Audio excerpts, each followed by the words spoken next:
If you go on in verse 2, he says to look unto Jesus. You look up there by faith and you see these people cheering you on, this great cloud of witnesses. But you also look up there and you see Jesus. You see the one who paid the price. And you think about that Thursday night when he was betrayed by Judas, taken to Annas and to Caiaphas on Friday morning, and then early that next morning, that Friday morning, to Pilate. Then he was taken to Herod and back to Pilate, and he was beaten, he was spat on, slapped, made fun of, mocked, scourged, ultimately crucified. And there were times when Jesus, his human side, as he prayed in the garden, oh God, is there any other way? Father, is there any other way? Let this cup pass from me. But he took that next step. Why? Because he loves you that much. He kept going. And he walked those steps from Pilate's hall to Golgotha. Every painful step he took so that you would be able to look to that example and take the next step that you're wondering if you can take or not.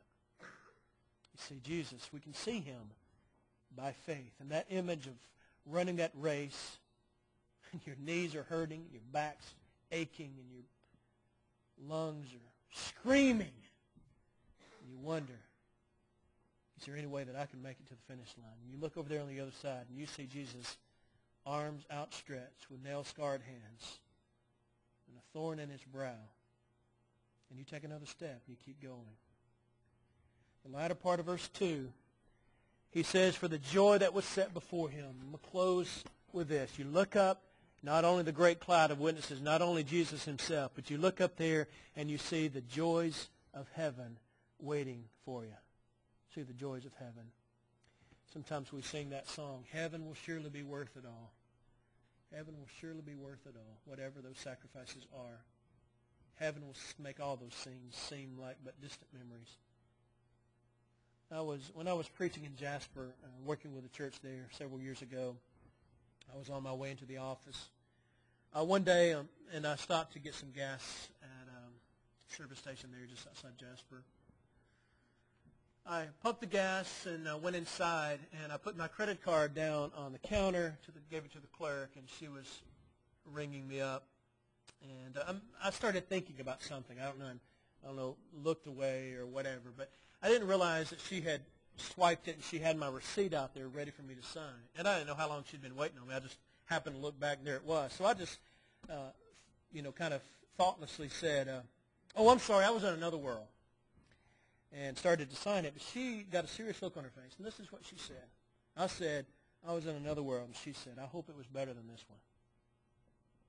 I thought about that a lot since then.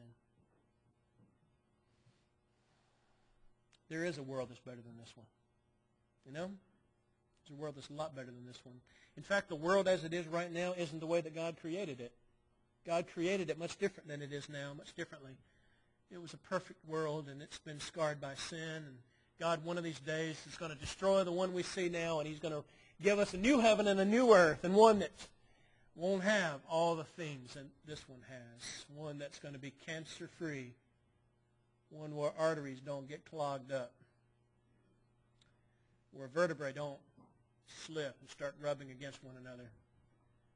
Where your white blood cells don't get out of control. Where people don't deal with constant chronic pain.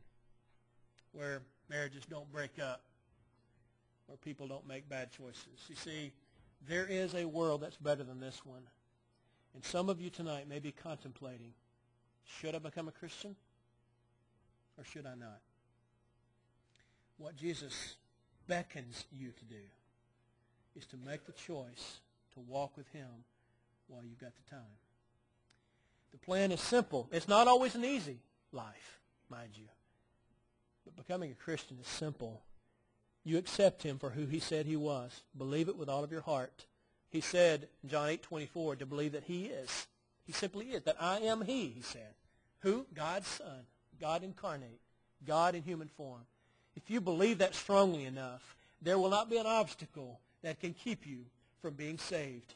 As you turn away from your sins, a recognition that you're going to sin again, but you're going to try to walk with him. It's a 180-degree turn, Luke 13:3. And you confess your faith, Romans 10:9 and 10. You say with your mouth, I believe that Jesus is God's Son, and be baptized for the forgiveness of your sins. And you emulate what he did. He died. He was buried. He was resurrected. You die to self, and you're buried in the baptistry in water, and you come out a new creature with all of your sins forgiven, never to be brought up again.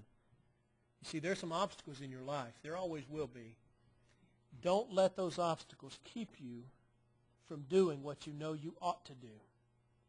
If you're a Christian, a child of God, but you haven't been living like one, there are things, excuses that you're making in your mind as to why you can rationalize it. Don't do that. Just simply say with David, I've sinned. God, please, please forgive me. If you're not a Christian, no better time than right now.